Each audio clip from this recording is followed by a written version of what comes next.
ถาวันสร้างตั้งสภาแห่งชาติ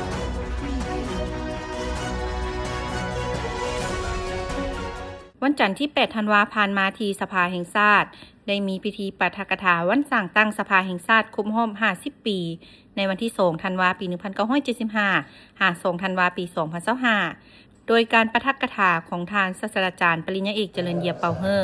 กรรมการศูนย์กลางภาคของประธานสภาแห่งชาติเข้าร่วมมีบรรดาทานของประธานกรรมธิการ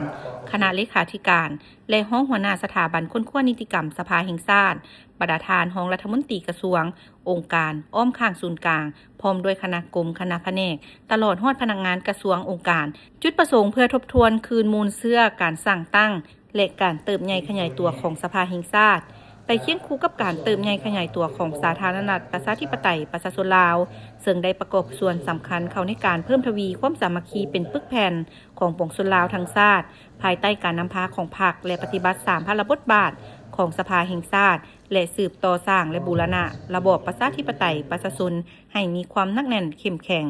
เพื่อโฆษณาปลุกระดมให้ประชาชนลาวประดาเผาได้รับรู้และเข้าใจความหมายความสำคัญของสภาแห่งชาติถือเอาโอกาสนี้ศึกษาอบรมการเมืองแนวคิดให้สมาชิกพรรคพนักงานให้ยกสูงน้ำใจรักชาติเสริมขยายความสามัคคีและยูแหงบทบาทการนำพาของพรรคถือเอาการเฉลิมฉลองวันสร้างตั้งสภาแห่งชาติครบรอบ50 ปีเป็นการปลุกระดมน้ำใจรักชาติเป็นเจ้าตนเองสร้างความเข้มแข็งด้วยตนเองทางเฮ็ดสำเร็จหน้าที่เวียกงานที่พรรครัฐการจะตั้งมอบหมายให้และสร้างผลงานคำนำหับต้นกองประชุมใหญ่ผู้แทนทั่วประเทศครั้งที่ 12 ของพรรค